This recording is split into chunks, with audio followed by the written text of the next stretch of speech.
بامسی، مجھے ہاتھ مت لگانا ورنہ میں تمہیں مار دوں گا۔ ترگت، بامسی، یہ کیا کر رہے ہو؟ دوان، تم دور رہو، جاؤ، کیا مصیبت ہے؟ میں سونے جا رہا ہوں۔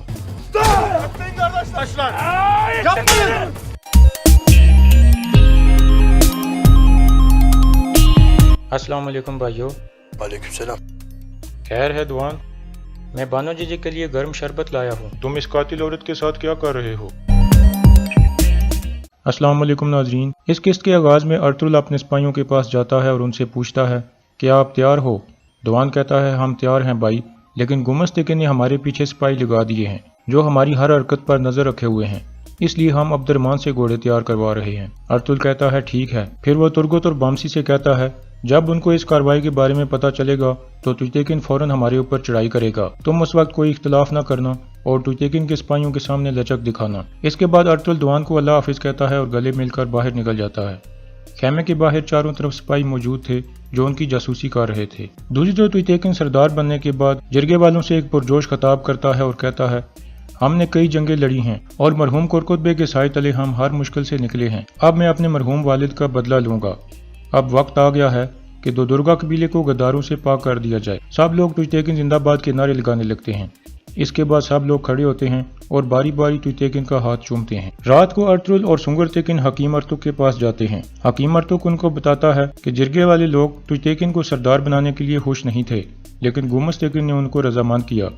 سنگرتیکن کہتا ہے اس کا مطلب ہے یہ آدمی قبیلے کا سردار نہیں بننا چاہتا، تو پھر آخر یہ کیا چاہتا ہے؟ ارطغرل کہتا ہے یہ آدمی اس سے بھی کوئی اونچا عہدہ چاہتا ہے، امیر سعد الدین نے لازمی اس کو کوئی نہ کوئی لالچ دیا ہوا ہے۔ اس کے بعد حکیم ارتک ایک شربت تیار کرتا ہے اور اس میں نیند کی دوا ملا دیتا ہے۔ اتنے میں دوان بھی وہاں آ جاتا ہے۔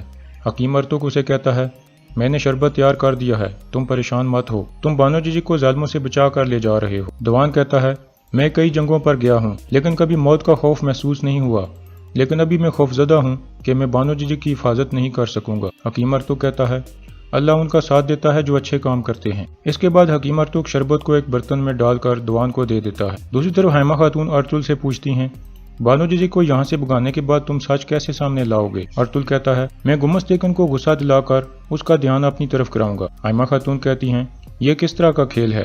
ارطغرل کہتا ہے یہ کھیل نہیں ہے والدہ، یہ جنگ ہے، ایک ایسی جنگ جو تلوار کی بجائے دماغ سے لڑی جائے گی۔ بعد دفعہ ایک آگ بجھانے کے لیے آپ کو دوسری آگ لگانی پڑتی ہے۔ پھر حیمہ خاتون کہتی ہیں کندوگدو نے یہاں سے ہجرت کرنے والی بات کی مخالفت کر دی ہے اور وہ سلجان سے بھی کوئی بات نہیں کر رہا، وہ اپنے خیمے میں اکیلا ہے، اگر اس نے جانے سے پکا انکار کر دیا تو کیا کرو گے؟ ارطغرل کہتا ہے پھر بھی ہم چلے جائیں گے والدہ۔ حیمہ خاتون کہتی ہیں اگر میں نے جانے سے انکار کر دیا تو پھر؟ ارطغرل کہتا ہے تو پھر میں ان لوگوں کے ساتھ جاؤں گا جو مجھ پر یقین کرتے ہیں، اور اگر کسی نے بھی مجھ پر یقین نہ کیا تو میں اکیلا چلا جاؤں گا۔ دوسری طرف ترگت بامسی کو کہتا ہے ہم باہر ایک نقلی لڑائی کریں گے جس سے سپاہیوں کا دھیان ہماری طرف ہو جائے گا اور اس موقع کا فائدہ اٹھاتے ہوئے دوان بانو جی کو نکال کر لے جائے گا۔ اتنے میں دوان بھی شربت لے کر وہاں آ جاتا ہے اور ان سے پوچھتا ہے تیار ہو؟ بامسی مذاق میں کہتا ہے ہم بانو جی کو بچانے کے لیے ترگت کو قربان نہیں کر سکتے۔ ترگت بھی مذاق میں کہتا ہے تم نے مجھے کیا سمجھا ہوا ہے؟ میں ان ریچھوں کی طرح نہیں ہوں جن کو تم نے اپنے خواب میں مارا ہے۔ بامسی اس کے منہ پر مکہ مارتا ہے اور ہنس کر اسے باہر جانے کا اشارہ کرتا ہے۔ ترگت کہتا ہے آ جاؤ۔ بامسی، مجھے ہاتھ مت لگانا ورنہ میں تمہیں مار دوں گا۔ ترگت، بامسی، یہ کیا کر رہے ہو؟ دوان، تم دور رہو، جاؤ، کیا مصیبت ہے؟ میں سونے جا رہا ہوں۔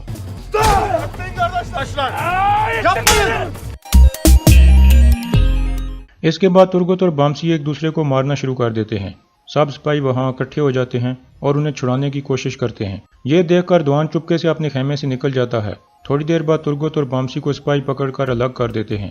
بامسی واپس اپنے خیمے میں آ جاتا ہے اور باقی سپاہی بھی اپنی اپنی ڈیوٹی پر چلے جاتے ہیں۔ دوسری طرف حیمہ خاتون اور ان کی فیملی تجتیکن کو سردار بننے کی مبارکباد دینے کے لیے اس کے خیمے میں پہنچ جاتے ہیں۔ تینوں بھائی اس کو گلے مل کر مبارکباد دیتے ہیں۔ ارطغرل کہتا ہے میری خواہش ہے کہ تم انصاف اور طاقت سے اپنے قبیلے کو مضبوط کرو گے۔ تجتیکن شکریہ ادا کرتا ہے۔ دوسری طرف دوان شربت لے کر پنجرے والے خیمے کے باہر پہنچ جاتا ہے۔ السلام علیکم بھائیو۔ وعلیکم السلام۔ خیر ہے دوان، میں بانو جی کے لیے گرم شربت لایا ہوں، تم اس قاتل عورت کے ساتھ کیا کر رہے ہو؟ اس کے بعد دوان کہتا ہے اس بات کا فیصلہ تو کل عدالت میں ہوگا کہ یہ قاتل ہے یا نہیں۔ سپاہی کہتا ہے چلے جاؤ دوان، ہم کسی کو بھی اندر نہیں جانے دے سکتے۔ دوان کہتا ہے ٹھیک ہے پھر یہ تم پی لو، تم لوگوں کی سردی کم ہو جائے گی۔ پھر دوان شربت والا برتن ان کے سامنے رکھ کر کہتا ہے اگر تمہارا ضمیر اجازت دے تو تھوڑا سا بانو جی کو بھی دے دینا۔ یہ کہہ کر وہ وہاں سے چلا جاتا ہے اور چھپ کر ان کو دیکھنے لگتا ہے۔ اس کے جانے کے بعد دونوں سپاہی وہ شربت پینے لگتے ہیں۔ دوسری طرف گمس تیکن اور گونجا گل بھی توئی تیکن کے پاس پہنچتے ہیں اور اس کو مبارکباد دیتے ہیں۔ توئی تیکن سب سے مخاطب ہو کر کہتا ہے میرے والد نے کہا تھا کہ دونوں قبیلوں کا اتحاد ہر چیز سے زیادہ ضروری ہے۔ انشاءاللہ میں قبیلے میں انصاف قائم کروں گا اور کل کی عدالت میں میرے والد کے قاتل کو بھی سزا مل جائے گی۔ دوسری طرف شربت پینے کے بعد سپاہی بے ہوش ہو چکے تھے۔ دوان چپکے سے ان کے پاس جاتا ہے اور ایک سپاہی کی جیب سے پنجرے کے تالے کی چابی نکال لیتا ہے۔ پھر وہ اندر جاتا ہے اور پنجرے کا تالا کھول دیتا ہے۔ بانو جی کہتی ہے یہ تم کیا کر رہے ہو دوان، تمہیں پتا ہے تمہارے ساتھ کیا ہوگا؟ دوان کہتا ہے بھائی نے حکم دیا ہے کہ میں تمہیں نکال کے لے جاؤں تاکہ سچ سامنے لایا جا سکے، جلدی کرو۔ پھر دوان کہتا ہے ہمیں جانے سے پہلے دونوں سپاہیوں کو اٹھا کر اندر لانا ہے اور ان کو باندھنا ہے۔ دوسری طرف توئی تیکن آیت الن کے پاس جاتا ہے اور کہتا ہے اس غم والے دن میں آپ میرا واحد سہارا ہیں والدہ۔ آیت الن کہتی ہے میں جانتی ہوں، اس میں کوئی شک نہیں، کل کی عدالت میں تم سیدھی سیدھی باتیں کرنا، انصاف میں دیر نہیں ہونی چاہیے ورنہ کسی کے لیے بھی اچھا نہیں ہوگا۔ کچھ لوگوں نے میرے اور کرکت کے بارے میں جھوٹ پھیلائے ہوئے ہیں، کل کی عدالت میں تمہیں یہ بھی پتہ چل جائے گا۔ توئی تیکن کہتا ہے آپ کیا چھپا رہی ہیں والدہ، مجھے بتائیں۔